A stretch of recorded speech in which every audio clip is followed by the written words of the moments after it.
Le balado qui suit est disponible sur Radio-Canada Audio. Je m'appelle Olivier Bernard, je suis pharmacien et vulgarisateur scientifique. L'histoire que je m'apprête à vous raconter, elle est gravée dans mon esprit. Non, plus que ça en fait. Elle m'obsède depuis des années. Je pense même qu'elle a influencé mes choix de carrière. Cette histoire-là, peut-être que vous la connaissez, ou du moins que vous pensez la connaître. C'était mon cas aussi. Mais ça, c'était avant que je m'y intéresse pour vrai. Bonsoir, mesdames et messieurs. Ce sont des types de traitements très peu encadrés et qui auraient mené à la mort d'une jeune mère de famille dans le centre du Québec. De cette femme, Chantal Lavigne, elle participait à une séance de sudation. Chantal Lavigne died after undergoing what was reported at the time as a detoxification treatment. Depuis 3 ans, elle fréquentait un groupe de croissance personnelle dirigé par Gabrielle Fréchette. Un chat, quand on le gratte en arrière des oreilles, le lendemain, il revient et il en redemande. Le surlendemain, il risque fort bien de se tourner sur le dos et de vous présenter son ventre. Il se place en position de vulnérabilité. Lorsqu'un chat vous offre son ventre, c'est parce qu'il ne vous craint plus. Il vous connaît. Il prend pour acquis que vous n'êtes pas une menace. Alors il vous fait entièrement confiance à s'endormir dans vos bras dans l'extase d'une caresse. Oui, Chantal était consentante à une expérience, mais jamais, au grand jamais, elle n'a souhaité la mort.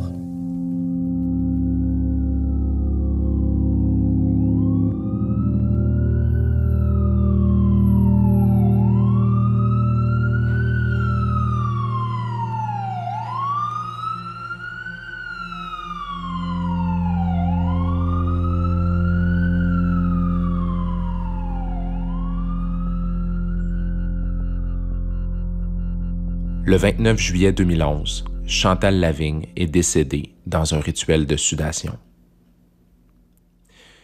En 2012, l'émission Enquête de Radio-Canada avait diffusé 2 reportages sur cette histoire-là, et ça avait frappé l'imaginaire des gens. L'heure est venue de mourir à ce corps que vous croyez être le vôtre. En janvier dernier, Enquête a diffusé les derniers moments de Chantal Lavigne.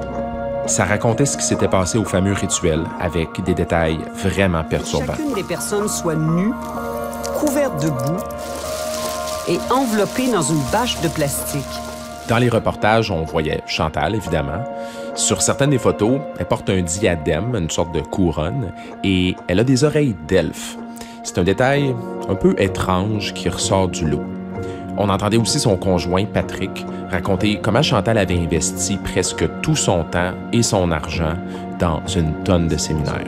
Elle utilisait ses cartes de crédit pour retirer des montants cash qu'elle donnait à eux autres pour payer les cours. Je me souviens que moi, ça m'avait vraiment troublé et puis ça m'avait un peu fasciné en même temps. Je me demandais comment des gens pouvaient se laisser faire des choses pareilles, mais je me demandais aussi comment on pourrait les protéger. Ça a été un élément majeur qui m'a amené à créer un blog en 2012, Le Pharmacien, pour démêler le vrai du faux en santé. Je voulais essayer de mettre les gens en garde contre des pratiques du genre.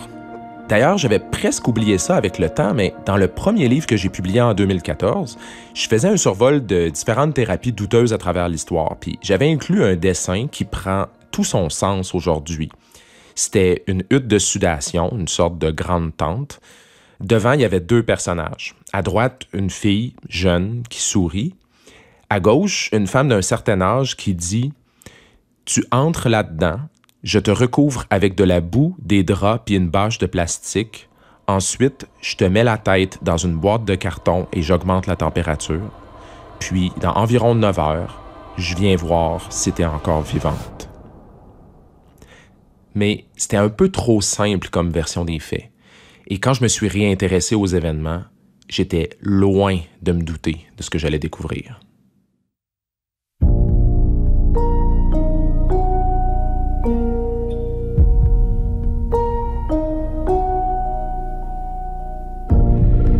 Vous écoutez Dérive, le rituel de sudation. Épisode 1, Mourir en conscience.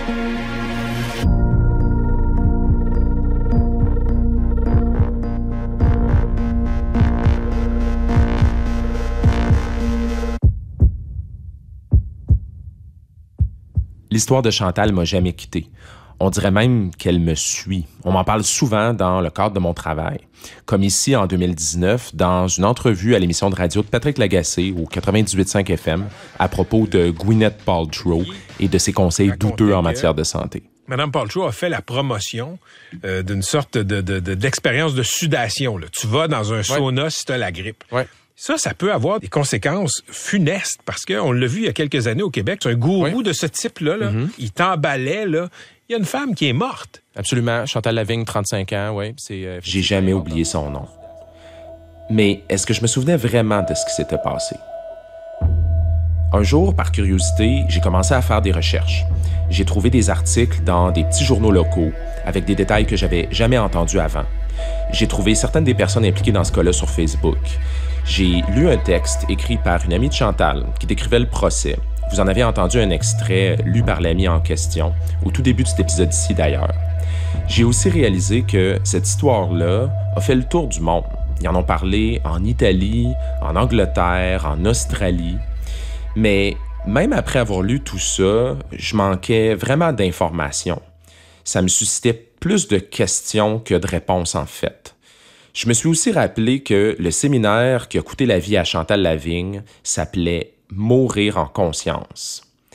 Mourir en conscience. Juste le nom, c'est malaisant. En cherchant sur Google, j'ai même trouvé une chanson québécoise qui porte ce titre-là.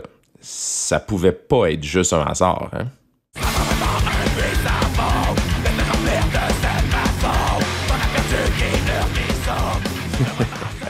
Ça tombe bien parce que je suis un maniaque de musique métal extrême. Donc, le tout premier contact que j'ai initié pour la série, c'était avec ce groupe-là, qui s'appelle Barf. Bon, riez pas de moi, là, je suis pas un journaliste d'enquête, hein, juste un pharmacien. Donc, écrire à un groupe de métal pour commencer ma recherche, why not? Leur réponse, oui, la chanson parle bel et bien de Chantal Lavigne. Je vous lis quelques bouts des paroles. Comment t'as pu te faire avoir? Comment t'as pu te laisser prendre? Tu vas mourir en conscience, puis t'as accepté, c'est de la démence. Ces paroles-là expriment bien notre sentiment collectif face au décès de Chantal. On se souvient vaguement qu'il s'est passé quelque chose de grave en lien avec la sudation, que quelqu'un est décédé, puis que c'était révoltant.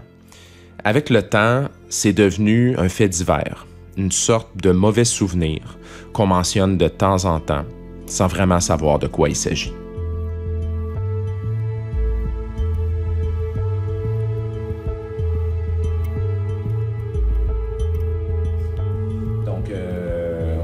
Dis-moi donc 2-3 mots juste pour voir.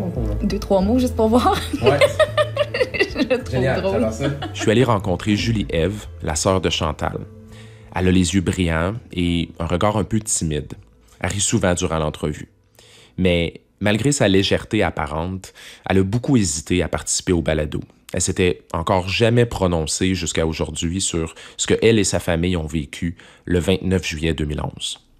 Mon père m'appelle à peu près à 8h30 du matin, puis il me dit « Ouais, fille, Chantal est à l'hôpital, elle était dans un soin avec des couvertes sur la tête. » Je comprenais rien, j'étais comme « Hein? » Là, je me disais « OK, ton père capote parce que c'est sa fille, puis tout. Hein? Hein? » Tu sais, là, il me parlait, j'étais comme « Ça n'a pas d'allure, là. » Fait que c'était comme vraiment un choc, là. C'était comme « Ça n'a pas d'allure, il exagère sûrement, tu sais. » Puis je comprenais rien, là. À ce stade-là, il n'était pas question qu'elle soit décédée. Est-ce que je me trompe? À ce stade-là, je sais pas. Ben, il y avait rien de précis, c'est ça. Il y avait comme rien de précis, mais c'était... Tu sais, dans ma tête, je me dis ça devait être 50-50, mettons, là. C'était grave. Ouais, c'était quand même grave. Je pensais, sûrement à ce moment, je savais qu'il était dans le coma, je pense. Je savais pas grand-chose, en fait, mais j'essayais juste de voir du positif. C'est tout ce que j'essayais de voir dans ma tête. Ensuite, les choses ont bougé vite. Peu après son arrivée à l'hôpital Sainte-Croix de Drummondville, Chantal avait été transférée à l'hôpital de Sherbrooke pour recevoir des soins encore plus intensifs. Julie-Ève et son père se sont précipités là-bas. Là, j'ai juste vu mon père, puis je le suivais, puis j'ai jamais vu mon père conduire aussi vite. Moi, j'avais ma petite bique en arrière, j'étais comme « Papa, calme-toi! » Je le suivais en auto, tu sais. En tout cas, on a roulé comme des fous. On était chanceux qu'il n'y ait pas de police, pour vrai, là. Patrick, le conjoint de Chantal, les a rejoints à Sherbrooke.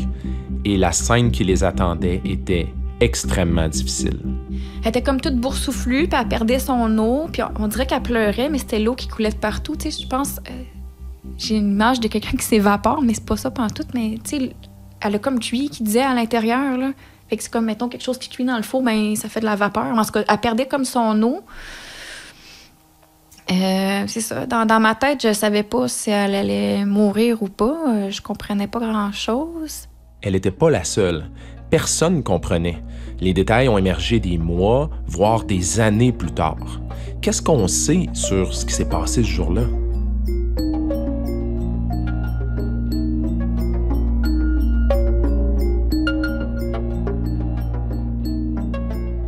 On est en juillet 2011, à Durham-Sud, un petit village au sud-est de Drummondville, au Québec. Chantal Lavigne et 8 participants, hommes et femmes, en provenance du Québec et de la France, participent au séminaire Mourir en conscience. Le but proposé, c'est de mourir à ses peurs et aux mensonges, aux limites qu'on s'impose. Le séminaire est organisé et dirigé par Gabrielle Fréchette, 53 ans. Gabrielle, c'est une sorte de leader spirituel. Elle est à la tête d'une petite communauté, environ 20 à 30 personnes, qui suivent régulièrement des cours avec elle sur la spiritualité et les soins de santé alternatifs. Pendant un séminaire typique qui peut durer 3 jours à 2 semaines, il y a des cours, des ateliers, différentes activités. Tout le monde vit ensemble dans une atmosphère qu'on me dit être agréable et amicale. Certains aspects des séminaires sont assez bizarres, par contre. Par exemple, Gabrielle Fréchette dit qu'elle est médium et que des entités divines venues d'une autre dimension peuvent entrer dans son corps et parler à travers elle. Je peux vous faire entendre des extraits de ces séances-là parce que la plupart étaient enregistrés.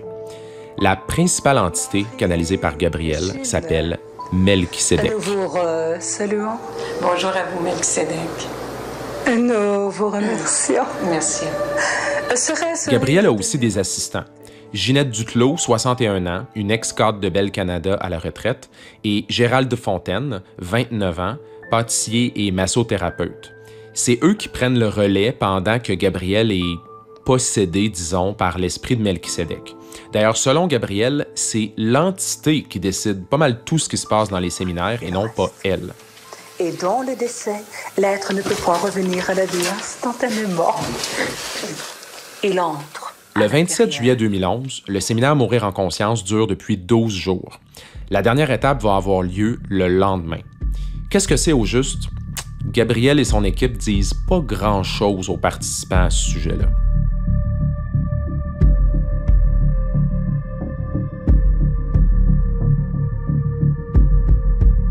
« 28 juillet 2011, un jeudi. C'est une journée très chaude, là, au-dessus des 30 degrés Celsius. En fin d'après-midi, les 9 participants attendent leur tour pour entrer dans une pièce située au 2e étage de la maison où va avoir lieu le dernier rituel. La préparation dure environ 1 heure. C'est maintenant au tour de Chantal. Elle entre dans la pièce, elle enlève ses vêtements, elle est nue, elle s'étend par terre. Les assistants de Gabrielle recouvrent son corps de boue, ils l'enveloppent dans une bâche de plastique et ils la recouvrent de 3 couvertures chaudes. Gabrielle, elle, est assise devant le groupe, mais c'est Melchisédek qui s'adresse à eux et qui leur annonce la durée prévue de la séance. Donc, nous prévoyons approximativement 12 à 14 heures. Une boîte de carton est placée sur la tête des participants.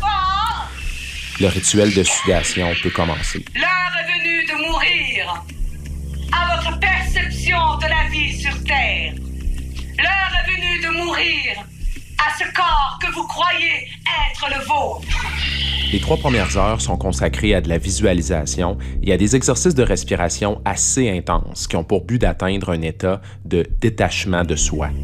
Plus rapidement, plus puissamment. La température de la pièce avoisine les 35 degrés. Les participants transpirent abondamment, mais personne ne les voit parce qu'ils sont en dessous des couvertures et de la boîte. Inspire, expire,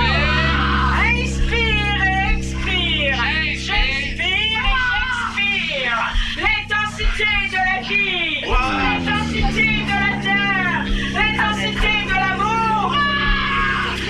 Entre 5 et 9 heures après le début du rituel, ça varie selon les sources, une première participante décide d'abandonner. Bientôt, une deuxième abandonne. C'est Julie Théberge, 52 ans, infirmière.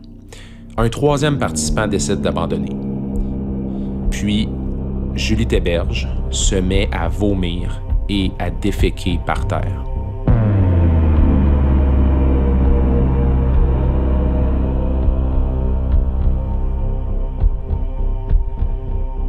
Gabriel, ou Melchisedec, décide de mettre fin au rituel.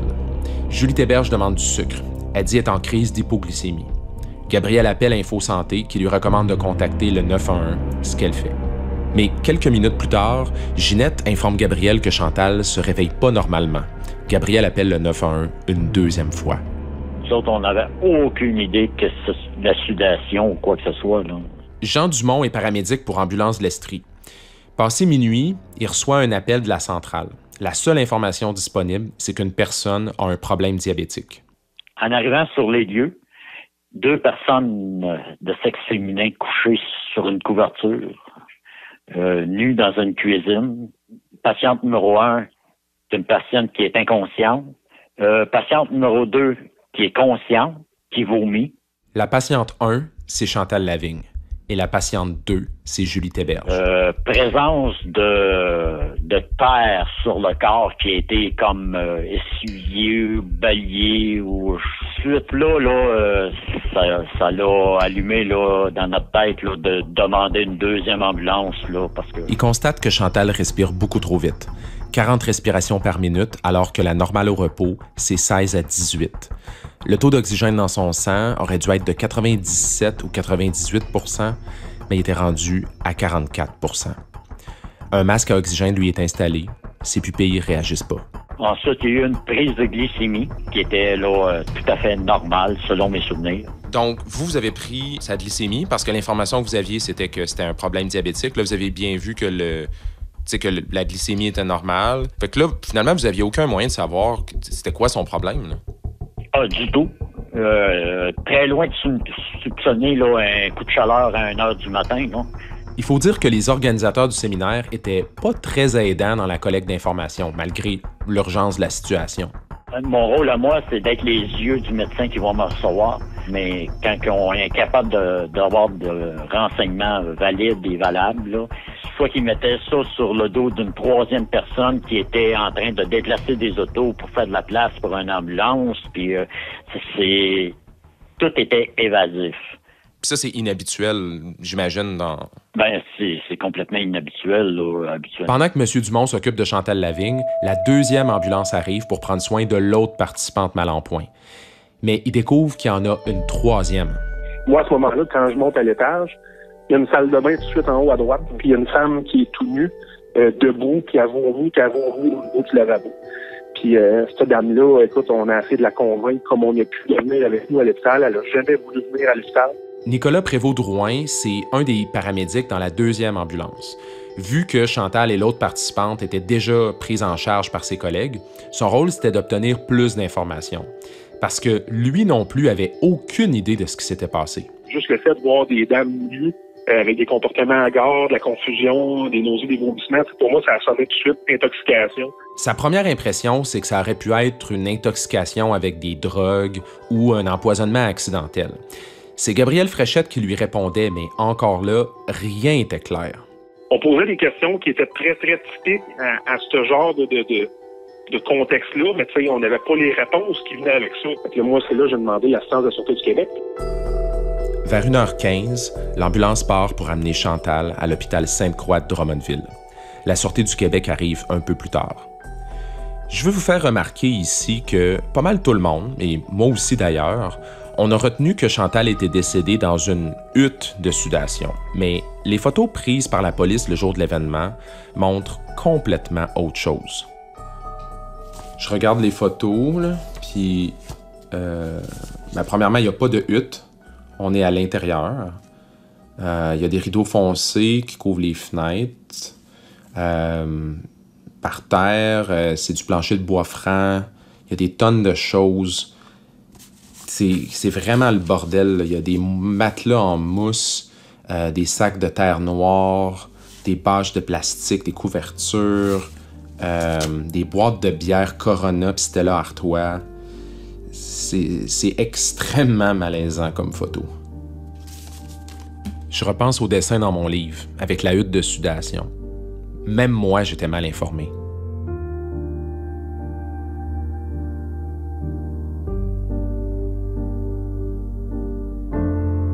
Pour tous les intervenants ce soir-là, l'événement va rester marqué dans leurs souvenirs. J'ai 16 ans d'expérience, on va le mettre dans mes 16 événements marquants, si on veut. Là. Ah oui, ça a été assez marquant pour dire que dans toute votre carrière, vous vous en souvenez.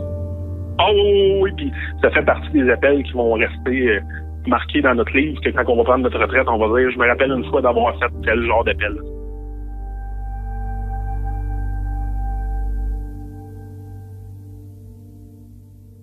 À l'hôpital, Chantal est prise en charge par l'urgentologue de service, Dr Daniel Lafleur. Est-ce que c'est un cas que... Est-ce que vous vous en souvenez bien de ce cas-là? Est-ce qu'il a été marquant d'une façon ou d'une autre pour vous? Ou Ben oui, en fait, ça a quand même été un cas marquant pour moi. Dr Lafleur constate que le cœur de Chantal bat beaucoup trop vite. Sa température corporelle est très élevée et puis elle est sévèrement déshydratée. Il diagnostique un état de choc de classe 4. Un choc, en 2 mots, la définition, c'est souffrance cellulaire. Ça veut dire que pour une raison X, le corps n'est pas capable d'apporter assez d'oxygène, de sucre, etc. aux cellules. Donc, les chocs sont divisés en 4 classes. Quand on est rendu en classe, un choc de classe 4, le pronostic est pas bon. Il y a au moins 30 à 50% de décès là, quand on se rend à ce niveau-là. Dans le fond, si je comprends bien, là, c'est qu'elle était tellement déshydratée qu'elle avait plus assez de volume sanguin pour aller perfuser finalement son cerveau puis ses organes. C'est ça qui faisait l'état de choc, là. Oui, exactement. Puis... Le personnel infirmier tente de mettre un soluté à Chantal pour l'hydrater, mais ça s'avère impossible. L'état de déshydratation était tellement extrême qu'en jargon médical, on n'avait pas de veine. Donc, les infirmiers n'étaient pas capables d'installer un soluté là, conventionnel. Là. Ça, c'est-tu fréquent, ça, d'avoir... Vous dites, on n'a pas de veine. Ça arrive-tu souvent, ça, ou que vous n'avez pas d'accès comme ça? Que les infirmières ne sont pas capables d'installer un soluté, c'est exceptionnel. Il doit avoir recours à une technique de réhydratation qui est rarement utilisée, via la moelle osseuse. Il faut dire que la moelle est traversée par une multitude de mini-vaisseaux sanguins, ce qui permet d'amener du liquide dans les veines. Pour faire ça, ils font un trou avec une petite perceuse dans un os de la jambe et y insèrent un cathéter. Les intra-osseuses, j'en ai installé en 20 ans, 4 fois, je crois. La réhydratation peut commencer, mais malheureusement, les dommages causés par l'état de choc sont déjà très avancés. Madame Lavigne, elle a fait une coagulation intravasculaire disséminée. J'ai vu qu'il y avait même une abréviation pour ça, une CIVD. Moi, je connaissais même pas ça. Là. C'est une complication très grave. Qu'est-ce que c'est exactement? C'est que justement, au niveau, à cause de l'état de choc, qui est souffrance cellulaire égale destruction cellulaire. Donc, comme il y a des dommages, le corps se met à faire des multiples caillots un peu partout. Donc, on se retrouve à avoir, comme je dis, le pire des 2 mondes. Le pire des 2 mondes, c'est que non seulement les caillots empirent l'état de choc, mais aussi le corps épuise tous ses stocks de coagulation. Ça fait en sorte que la personne se met à saigner de partout abondamment. Et rapidement, c'est tout l'organisme qui est plus en mesure de fonctionner. C'est défaillance multisystémique ou multiorganique, je pense en français. Ouais. À un moment donné, le dommage est tellement important que les organes, les uns après l'autre, arrêtent de fonctionner là, correctement. En dernier recours, Chantal est transférée par ambulance à l'hôpital de Fleurimont à Sherbrooke. Est-ce que vous aviez un réel espoir qui pourrait peut-être la sauver à ce stade-là? Ça regardait pas très, très bien. Là. Mais probablement même que s'il l'avait trouvé, je jouerais même peut-être 15 minutes, une demi-heure maximum, elle aurait été en arrêt cardiaque. Là. Une personne qui survivrait quand même malgré tout ça, là, est-ce que la personne aurait quand même sûrement des séquelles, non? Il y a de très fortes chances là, que même si on l'avait ramenée, elle aurait eu de très fortes chances d'avoir des séquelles, surtout neurologiques, effectivement.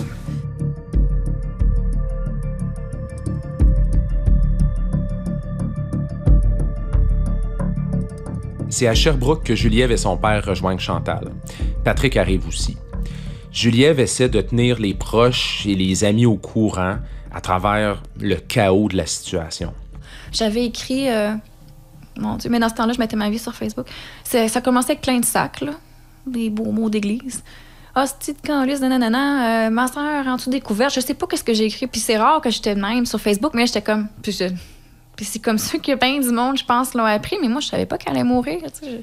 Mais bientôt, les médecins font l'annonce à la famille. Il n'y avait plus rien à faire. Chantal était maintenue en vie artificiellement. Ils ont tout essayé à l'hôpital. Ils ont vraiment tout fait. Puis c'est ça, les médecins nous avaient demandé à la famille, dans le fond, mon père, son mari, les beaux-parents, puis moi, si tout le monde était d'accord à ce qu'on la débranche. Ça a été assez vite, là. Moi, je n'étais pas vraiment comme d'accord, mais on dirait que ma tête était pas toute là, tu sais. On était toutes pas toutes là, je pense, là. Puis quand je suis revenue le soir, ben, j'étais comme à terre, là. J'étais épuisée moralement. J'étais comme... un peu ça, c'était pas évident, là.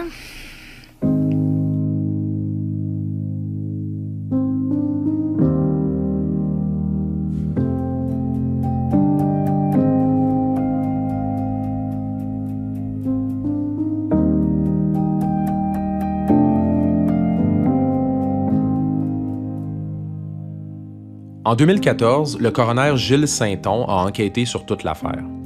J'ai obtenu une copie du rapport par une demande d'accès à l'information et puis j'imagine que c'est une version abrégée que j'ai reçue parce que tout ce que ça dit, c'est « cause probable de décès, coup de chaleur, insuffisance multiviscérale, mort violente ». Mort violente, ça frappe. Mais pas autant qu'une autre déclaration du coroner qui a faite dans une entrevue accordée à Radio-Canada en 2012. Je le cite. « Dans les conditions où Mme Lavigne est décédée, on peut dire qu'elle est morte cuite. » Cuite. Ce mot-là me hante encore aujourd'hui, comme beaucoup de gens. On l'entendait dans le reportage à l'émission Enquête, d'ailleurs. La mise en condition en cuisson là, qui l'a fait décéder. Ce mot-là est jamais mentionné dans les documents auxquels j'ai eu accès. Ça semble plutôt une analogie, une figure de style qu'il a utilisée pour, je sais pas, peut-être frapper l'imaginaire ou pour avertir les gens des dangers de faire des sudations extrêmes. Je voulais discuter de ça avec lui, mais son bureau m'a informé qu'il n'accorderait pas d'entrevue sur le cas. C'est correct, j'étais juste curieux, mais j'en ai quand même parlé à Dr Lafleur.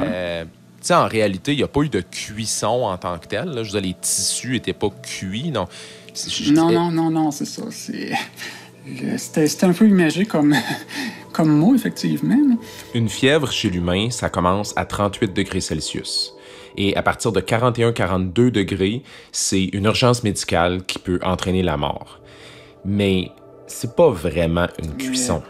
Non, c'est sûr que elle est restée exposée à des niveaux de chaleur quand même élevés pendant plusieurs heures. Mais non, c'est ça, c'est quand même pas... On parle d'une température corporelle peut-être montée dans les 42-43 degrés. Là. Après le décès de Chantal, on pourrait être porté à croire que la police a immédiatement arrêté Gabrielle Fréchette. Mais à ce stade-là, il n'y avait aucune accusation contre elle. C'était un accident. Une personne qui est décédée subitement, comme ça se produit à tous les jours. Donc, à court et même à moyen terme, rien n'a vraiment changé.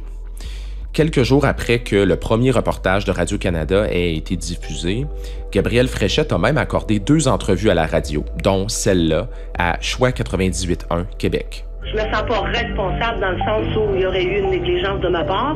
C'est la façon de faire depuis des années. Tout le monde le fait comme ça partout.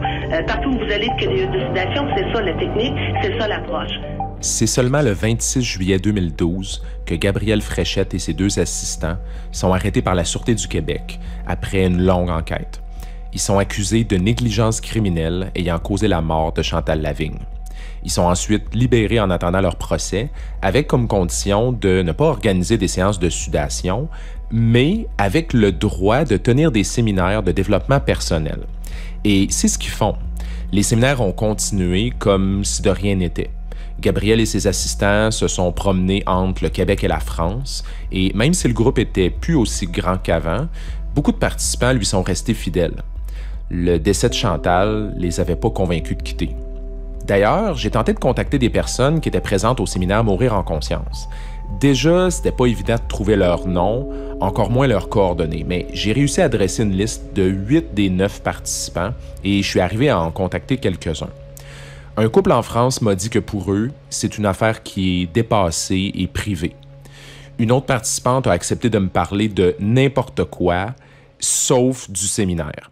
Et finalement, un autre couple m'ont dit qu'ils étaient pas intéressés à en parler.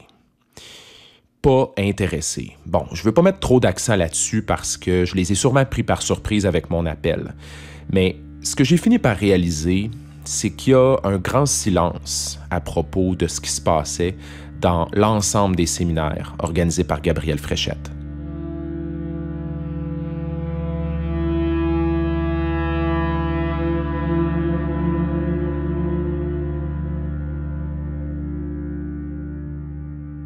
Chez nous, le procès des 3 individus accusés d'avoir laissé mourir Chantal Lavigne lors d'une séance de sudation mortelle survenue en 2011 à Durham-Sud s'est ouvert aujourd'hui. Le procès de Gabrielle, Ginette et Gérald a débuté 3 ans plus tard, le 14 octobre 2014. Le 8 décembre, ils ont été trouvés coupables tous les 3. Et puis un développement important dans une autre affaire, Durham-Sud, mourir en conscience. C'est comme ça que s'appelait le séminaire en question. Vous vous en souvenez probablement. Eh bien, les 3 accusés ont été reconnus coupables aujourd'hui. Et finalement, le 18 novembre 2017, plus que 6 ans après la mort de Chantal, ils ont pris le chemin de la prison. La peine imposée était de 3 ans pour Gabrielle, 2 ans pour les autres. Et depuis ce temps-là, on n'en a plus entendu parler.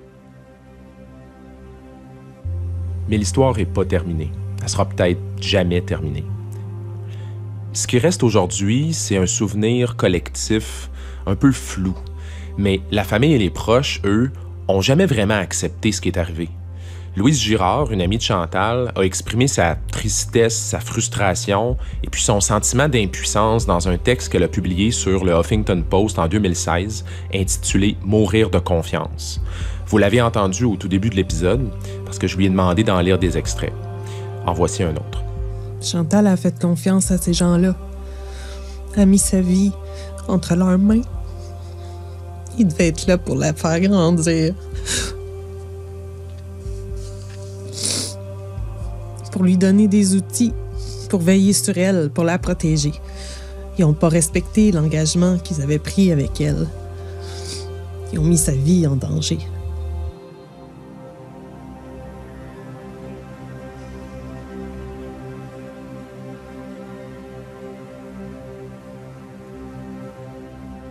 Ce qui est difficile à accepter aussi, c'est que la plupart des questions qu'on peut se poser et que je me pose restent sans réponse encore aujourd'hui. Par exemple, comment on peut expliquer qu'une femme en parfaite santé, qui a une super famille, un bon travail et qui a, en apparence, tout pour être heureuse, peut en venir à mourir dans des circonstances pareilles, alors qu'elle était simplement en recherche de croissance personnelle? Pourquoi ce qui est arrivé à Chantal n'a pas eu de conséquences sociales profondes? Comment ça que des groupes comme ceux-là, qui interviennent sur la santé physique et mentale des gens par des pratiques extrêmement discutables, peuvent avoir libre cours sans aucune supervision et sans conséquences? Est-ce qu'il faut vraiment qu'une personne meure pour exposer ce type de pratique-là et protéger la population? Je relisais les paroles de la chanson de Barf que je vous ai fait entendre plus tôt. Ça dit aussi « Personne n'a pu voir ta détresse. Ça prend vraiment un puits sans fond pour se faire remplir de cette façon. » Est-ce que Chantal était vraiment un puits sans fond qu'on peut remplir? Est-ce qu'elle était vraiment en détresse et qu'elle a accepté tout ça sans rien dire, au point d'en mourir? Beaucoup de gens ont pensé ça, puis moi aussi, pour être honnête. Mais vous savez quoi? J'avais tout faux.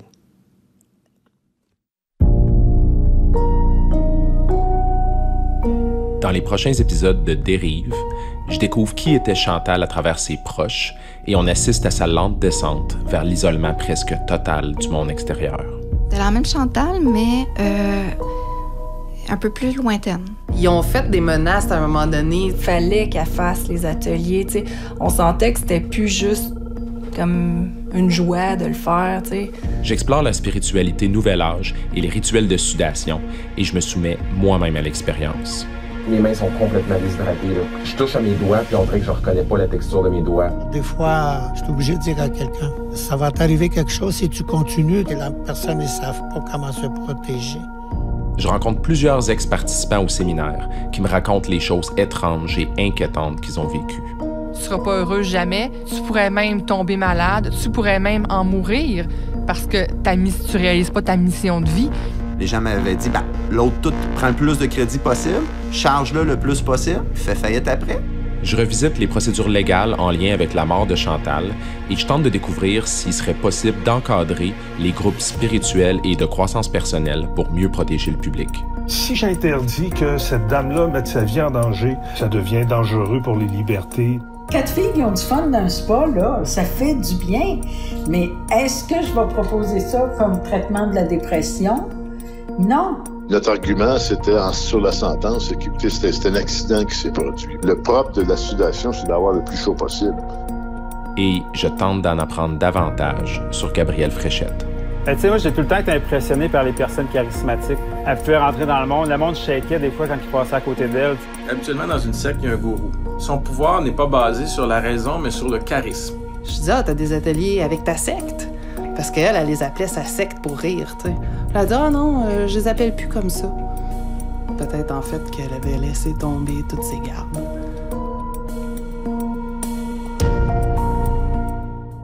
Pour écouter les autres épisodes de ce balado gratuitement, visitez Radio-Canada Audio.